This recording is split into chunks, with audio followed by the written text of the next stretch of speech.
The year of 2022 has finally almost come to an end, and with that said, it's time to round out the year and give you guys my best movies of 2022. This is, of course, going to be my list, not yours, so if I'm missing a movie of yours or you hate one of my top 10, that is okay. You leave your thoughts down below so I can read your thoughts and see what your top 10 is so we can have a great discussion down there, as well as make sure to hit that like and subscribe button so we can keep talking movies over here on a daily basis. I try to post one video a day, and I'm hoping you guys are enjoying that. But without further ado, before I get into my top 10, I do have 10 other movies that I do want to talk about. While technically this list would be a top 20, these ones I won't focus on too much. Starting at that bottom 10, at my number 20 is The Woman King. I thought The Woman King was honestly one of those movies that I thought was going to be completely boring, but I actually went into it and fell completely in love with it. Now, I know there's a lot of people who have issues with some of the history, the lore, and actually what's going on behind the scenes in the true story.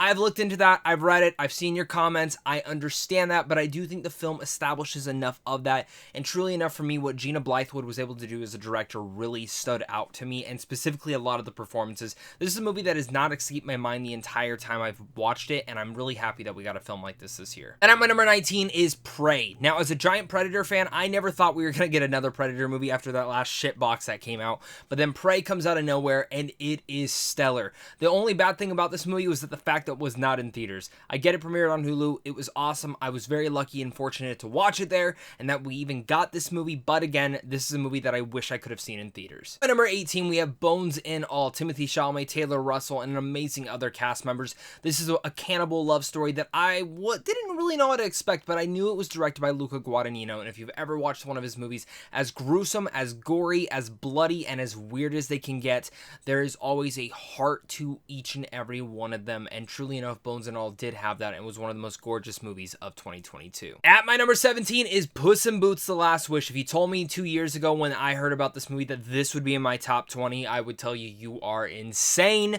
but in fact, I loved this film. This is one of the best DreamWorks movies probably since Kung Fu Panda 2.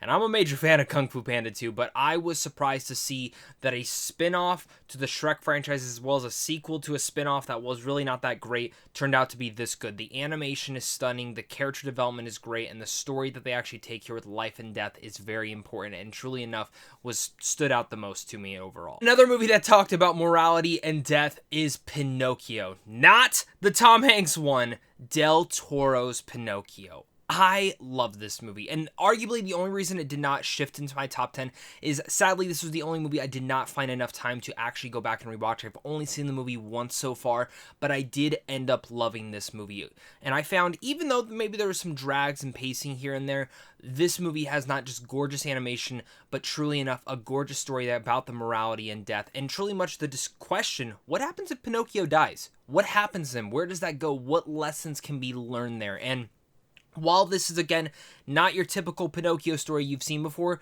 this is a gorgeous retelling in a new fashion way, and honestly, the definitive Pinocchio story. My number 15 is Elvis. I didn't know what to expect from this one. I sadly missed my screener. It went like a couple weeks later. Finally went to the theaters to see it with my fiance, and absolutely loved this movie. Rewatched it again a couple weeks ago, and loved it again. This is like Baz Luhrmann's gigantic epic, and if for some reason this was Baz Luhrmann's last movie, it would absolutely be a great send-off. It feels Luhrmann in every single way, but it is Austin Butler's story to be told, and Austin Butler is the big breakthrough star of this entire year, specifically within this movie, and I think his performance as Elvis was honestly one of the biggest surprises of this year. I found this movie to be an epic, and honestly one that was hugely loved, and I was one of the ones that loved it. My number 14 is Darren Aronofsky's The Whale. I didn't know what to expect of this one. Now, this, again, is one of the few movies that I've only seen once, and part of that is it's just really hard for me to ever imagine going back and rewatching it, but I do find this movie to be perfect. I love this movie. I still think about this movie. I still think about Brendan Fraser's performance, which I think is one of the best performances of the last couple of years. If it was my choice to win who's winning Best Actor, it would be Brendan Fraser. Not just because of the underdog and comeback story that he's kind of had over the last year and a half, but because of the performance that he truly gives in here as Charlie. And I think what Darren Aronofsky was able to frame here, this kind of horror-like feeling of being trapped within not just your body, but as well as trapped in this apartment, and the way that he structures the apartment, the way that he structures the entire story like a play, I really was taken back by. I've read a lot of comments on people who hated this movie, and I understand that, but for me, This was an emotional deep dive that really struck me through and broke me by the last 5 minutes. The last 5 minutes is some of my favorites that I've seen in this year alone. Out my number 13, I never thought I'd be saying this about this movie, but Jesus Christ has it stuck with me on my 2 rewatches, and that is Women Talking. Sarah Polley directs and writes this film. It takes place in 2010 about women who live in this, area. I mean, take it as, Amish. They don't use technology or anything, and one of them is sexually brutalized, and they kind of have this decision. Should we leave the men and go somewhere else with just us, all of us women, or should we stay? And it's about women talking. I mean, that is genuinely, the title explains exactly what the movie is. But this is one of the most empowering and impactful movies that I've seen this year, and a lot of that goes with the script. Now, Sarah Polley's directing is good, but it is the script here that really blows this movie out of the water. And it easily became one of my favorite scripts of 2022. And I was genuinely surprised to see how fantastic the script was. The way that the dialogue was so riveting in every single moment, and the performances that go alongside of that is incredible. Ben Wishaw's great. Claire Foy's great, Jessie Buckley's great, and of course Rooney Mara is also fantastic. This is a movie that I don't think is going to be for everyone, but I highly recommend it if you are a film fan. Now at my number 12, we have Nope. Jordan Peele's Nope is the film that I did not know I needed. And in fact, I'll be honest, when I first watched this movie, I didn't know how to feel about it. I liked a lot of the elements, but not everything was jiving with me, specifically all the Gordy stuff and the way that it was connecting to the UFO. But if you've never watched my channel before, I'm a major fan of UFO stuff and alien films, and when you can pull that off. And one of my favorite alien movies of all time, in fact, my favorite alien movie of all time, is Signs from M. Night Shyamalan. And Nope actually gave me feelings of Signs meets Jaws, and it hit in every single department. And when I went back and watched this for a second time, it finally hit me. It was I fucking love this movie.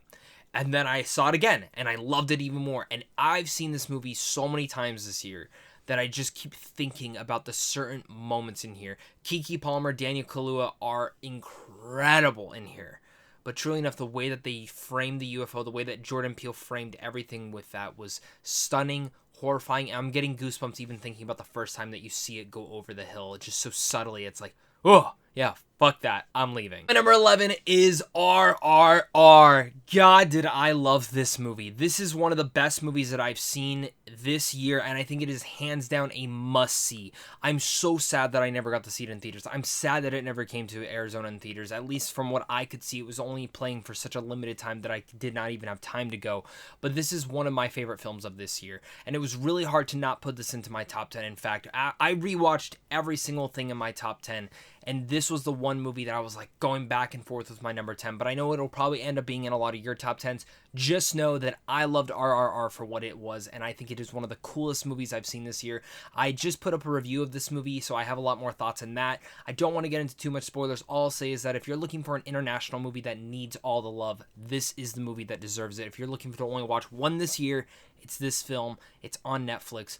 Go watch it. If you like action, music, everything of that nature, and even drama, this is a movie that's going to absolutely tickle every single genre spot of yours, and I could not get enough of it. I mean, for the fact is, this is the only spoiler I'm going to give from the movie. You see a dude punch a tiger with a fire fist. That was fucking awesome. We're at my top 10, and you know me. At my number 10, it's going to be The Menu. This is a movie that easily has one of my favorite scripts of the year. Ralph Fiennes easily should be nominated for Best Supporting Actor. Just his subtle clap and him saying, really much doing that, everyone saying, yes, chef, is one of the most horrifying things of 2022.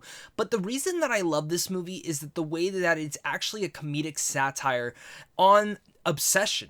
Obsession on a food industry, obsession in the movie industry, obsession of whatever you are obsessed with. The Menu really much establishes that and more. Now, some people didn't love the ending of this movie, but I loved it. And the food that you see at the very end, I got really hungry for that. But I genuinely think this is one of the best written movies of 2022. And it was one of my favorites to actually go back and revisit this year, specifically because of the performances, the script, and everything kind of intertwining. There's certain things that this film feels like. It's kind of like Midsummer with a more satirical feeling to it all. And again, I could not get enough of how much I love this film. And I think if you still have not watched this movie, I think it's coming to HBO Max in January, so I heavily recommend it. At my number 9, 9, the best animated feature of the entire year is Marcel the Shell with shoes on. Now, I was a major fan of those YouTube shorts back in the day when Jenny Slate and, of course, Dean had put those up, and I always thought they were so adorable. So the fact that when I found out that they were doing a movie on this and it premiered last year at a film festival, it became one of my most anticipated films for this year. Then my fiance found out that it was actually going to be playing at a film festival in Arizona where I'm located at, so we had to make time to go see it, and it was one of the best theatrical experiences I had this year. It's one of the movies that I've watched countless times, and it overall just feels like a warm hug from this adorable little shell who really just wants to find his family. And it's a story about community and family itself and the thematics of what all that means. And in a way, you can kind of learn a better meaning of life and enjoying the subtle and smaller things in your life. I found Marcel the Shell to be one of the best enjoyments of this entire year, and I could not get enough of it. My number 8 is The Northman. The Northman for me is one of those impressive movies that you watch and you're like, yeah, they're going to teach this in film school in a couple years. And honestly, it's kind of baffling to me that this is not a movie being nominated for more Oscars or even in the Academy race, because this is a movie that absolutely should. Not just from a performance level, because all the performances are absolutely incredible in here, specifically Alexander Skarsgård, but really much the cinematography, the action. This is an epic to the most grandiose scale, and it's one of the movies that has stayed in my top 10 ever since I saw it back in like late March. I love this movie, and I love going back and revisiting it. It is a tale as old as time, truly enough, that you've seen countless times before about revenge, but it is a story that I cannot recommend enough. So if you still have not seen The Northman, make time for it. At my number 7 is fecking Banshees of Inisherin. Now, if you've seen the movie, you understand that. I'm not even going to try and do an Irish accent, but I love this movie. This is the movie that probably has my favorite script of the entire year. Every time I go back and rewatch this movie, I laugh my ass off, but at the same time, I leave the movie crying, like outside and internally. Like the way that this movie actually touches on life itself, as well as friendships and maybe certain choices that you want to change in your life and how that can affect other people. It's actually very subtle, but actually really poignant and important. And for me, Colin Farrell gives an amazing performance. Frickin' Brendan Gleeson gives one of my favorite performances as well. But Barry Keoghan honestly might give one of my favorite supporting actor performances of this entire year. And he would probably be my second pick for overall for this year. I find his performance to be actually the heart of the story. And actually, when you look at everything going on in this movie, he is the reasoning for a lot of different things, and it's actually a really important part of everything and kind of relevating to every single thing else. But also, the other one I want to give a shout out to is Carrie Condon, who plays the sister to Colin Farrell in here. She was incredible.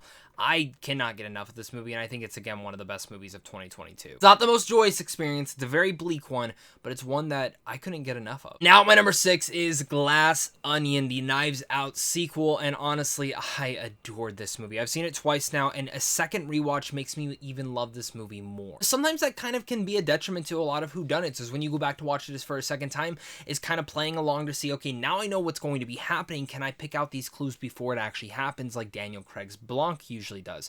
And for me, this is one of the smartest movies I think Glass Onion's a better movie than the original Knives Out. I think the humor is working and firing on all cylinders. I think the twists and turns are even a little bit better in this movie, and I actually think it's a great satire to everything else kind of going on in our world within the tech industry. This is a brilliantly made movie and a brilliantly made sequel, and arguably one of the best sequels of all time. Rian Johnson writes and directs this movie in such a powerful way that I'm honestly curious to see how he even outdoes himself with a third Knives Out movie. Daniel Craig as Blanc is one of the best casting choices you could have ever done. You actually learn a little bit more about him, and he gives a way more emotional performance in here, specifically in how he feels a little bit more attached to one of the characters in this film. And honestly, with the entire cast of like Edward Norton, Dave Bautista, Janelle Monáe, Kate Hudson, Kathryn Hahn, Madeline Klein, Leslie Odom Jr., and Jessica Henwick, this is one of the best casts you could ever infuse into a film, just like he had done with the original Knives Out. And honestly, this one just feels a little bit more deadly, more toxic, and I love that because so many friendships are of that nature. Glass Onion speaks to a lot of different layers, but like an onion, and when you peel back it and get to the center of it all, there is something interesting to be seen and a little bit interesting of a smell as well. So that said, Glass Onion is one of my favorite films of this year. Rounding out my top 5, and before we get to my top 5, guys, I just want to remind you guys to make sure to hit that like and subscribe, and we still have a couple of movie lists to come up. We have top 10 most anticipated films for next year. We have top 10 most overlooked or most underrated films for this year, and many, many other lists. And I already have a couple others already up. So make sure to go check those out, as well as making sure to leave your top 10 down below. My number 5 is Top Gun Maverick. This is the swan song for this year, a movie that I honestly did not really care about. I liked the first Top Gun, but I always wondered, like, it feels a little bit timely too late for this. Do people actually care about Top Gun?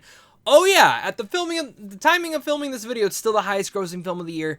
It probably won't remain that way for too long because of Avatar, but again, Top Gun Maverick is that unsung swan song that comes in and delivers one of the best films in Tom Cruise's career, as well as one of the best films in honestly every single person involved's career.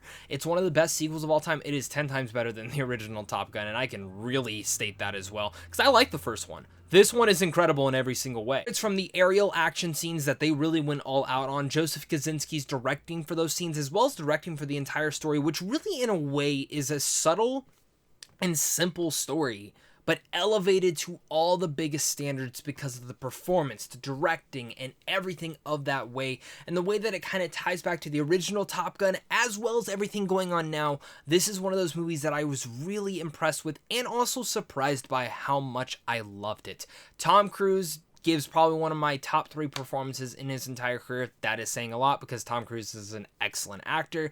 You also have Miles Teller, who I think there's an argument to be made should be nominated for Best Supporting Actor this year if there is enough slots, because he is that damn good, and there is just a lot of standouts throughout this entire movie. This is just one of those movies that was instantly irresistible and also very hard to not go back and rewatch. And I only got to see it twice in theaters, but since it's come home, I have definitely watched it a lot more from there. My number 4 is Everything Everywhere All at Once, which honestly for me I think will be the Best Picture winner for this year, and I think it deserves it. This is one of the most unique movies that I've seen in quite a while, and the Daniels for me as directors are some of the most fascinating ones as that.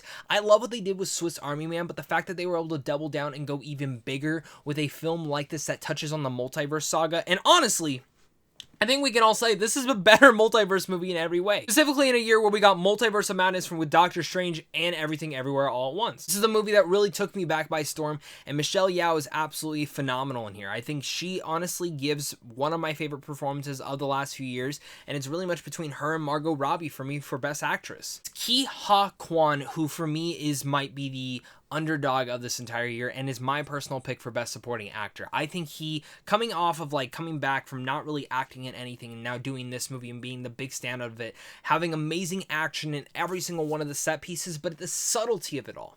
While you have all these bombastic and weird, thought out, planned, and amazing action sequences, which are better than a lot of other action movies than we get today, the fact that this movie whipped that much ass and impressed me in all ways is one of my favorite things that I've seen from this year, and I was so impressed with this movie. And Stephanie Hsu honestly should be the Best Actress nomination for this year. In fact, she is my personal pick. I wish she would be nominated. I wish she would win.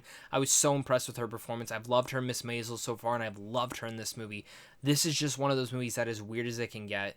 It's one of the most easy films to follow, and once you get in its wavelength, you just start absolutely, your heart starts racing alongside everyone else's. And every time I've gone back to rewatch this is just one of my favorite films to go back and rewatch. Now, my number 3, we have Babylon. I cannot believe this movie is so low on Rotten Tomatoes. I also cannot believe that this movie bombed. It kind of sucks because for me, this is the Wolf of Wall Street meets Once Upon a Time in Hollywood, but just Wolf of Wall Street's energy and vibe within the Hollywood era. And, I do not think this movie deserves all the hate that it's getting. I think this movie is honestly, on a second rewatch, I found it to just be perfect. Pacing, everything of that nature, and I can't wait to go see it for a third time. I think for me, the way that the movie starts off with really much the debauchery, the wildness, the thrills of Hollywood, and specifically in a party, and it's kicking off the movie with that, with a bunch of drugs, a bunch of sex, and a bunch of shit. And I literally mean shit. If you've seen the movie, you know what I'm talking about.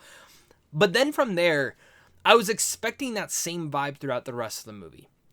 And while the movie definitely does have that vibe, the film itself is set up there in the tone of what this movie is going to be. It's going to contain humor, it's going to contain drama, it's going to contain all those things, but at the same time of it all, it's going to be a thrill ride throughout the entire way through.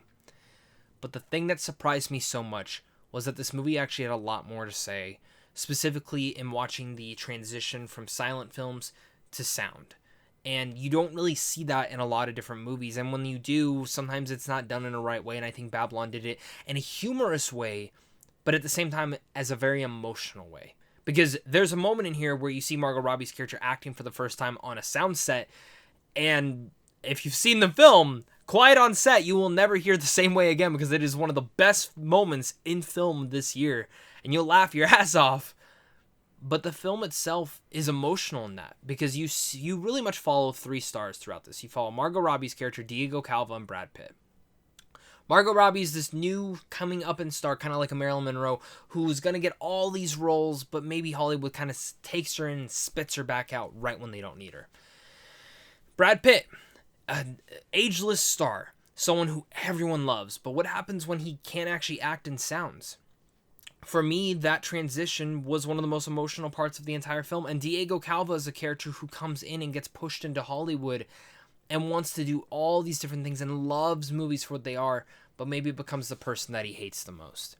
Every single performance in this movie is firing on all cylinders, and every single moment in this film is incredible and a party, and Justin Hurwitz's score is absolutely incredible. I think what Damien Chazelle was able to do here, it became one of my favorite films of this year instantly, and one of my favorite films of the decade so far. I love Babylon. I cannot wait to rewatch it. Number 2, I went back and forth for a while on this. I went back and rewatched both films again. I've seen both of these movies about 5 times. What's in my number 1? What's in my number 2? But in my number 2, it is The Batman. I found The Batman to not just be one of the best comic book movies since Spider-Verse itself, but as well as just probably my favorite Batman film of all time. And I say that because this is the type of Batman that I do love in the comics, the one that actually has to follow a mystery, follow these steps and see what's going on.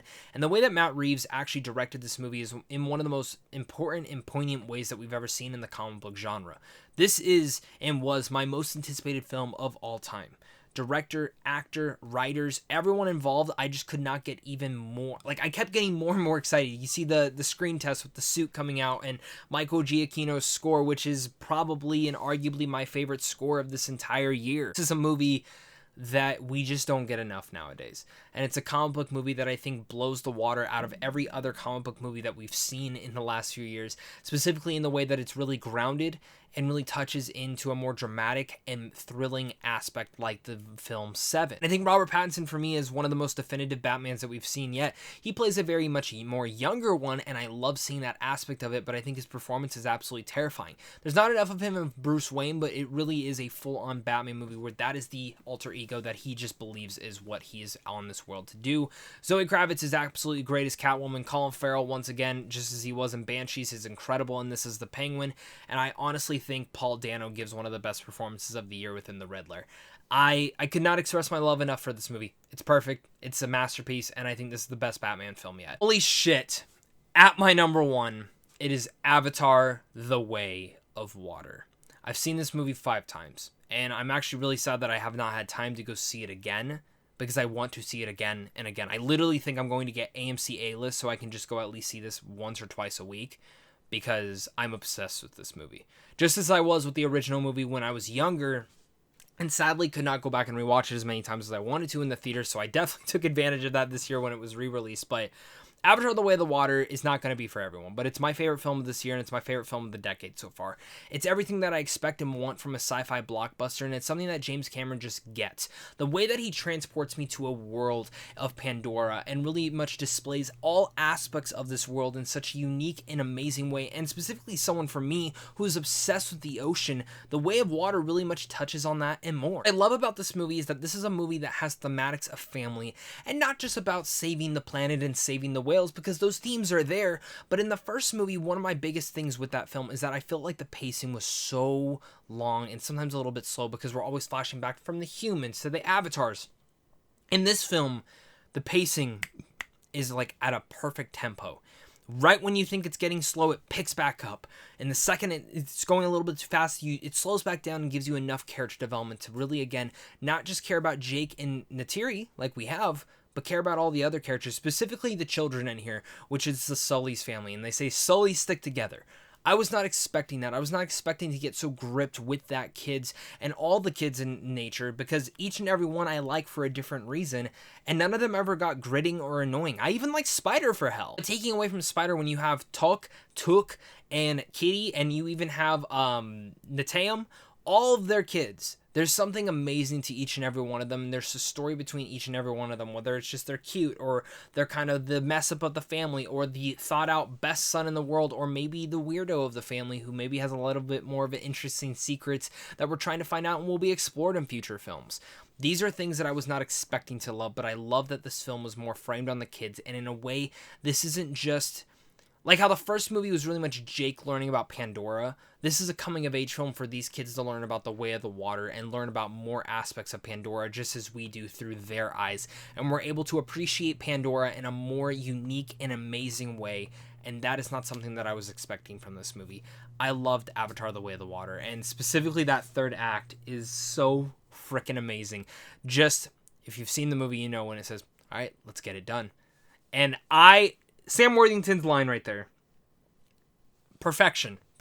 I love this movie. It's a masterpiece. Yeah, it's my number one film of the year. I'm so happy with this movie. I can't wait to see it again. And this was a great year for movies. Again, this is my top 20 list technically, but I really just wanted to focus on that top 10, but I had to mention at least the rest of the 20. There is countless other movies that I do plan on talking about soon. I am going to go through a giant live stream of ranking every movie I've seen this year. So if you want to be included in that, make sure to hit that like, subscribe button, comment down below your guys' thoughts, and again, have a happy New Year's if you know this is the last video you watch of mine. So of course, until next time, stay classy.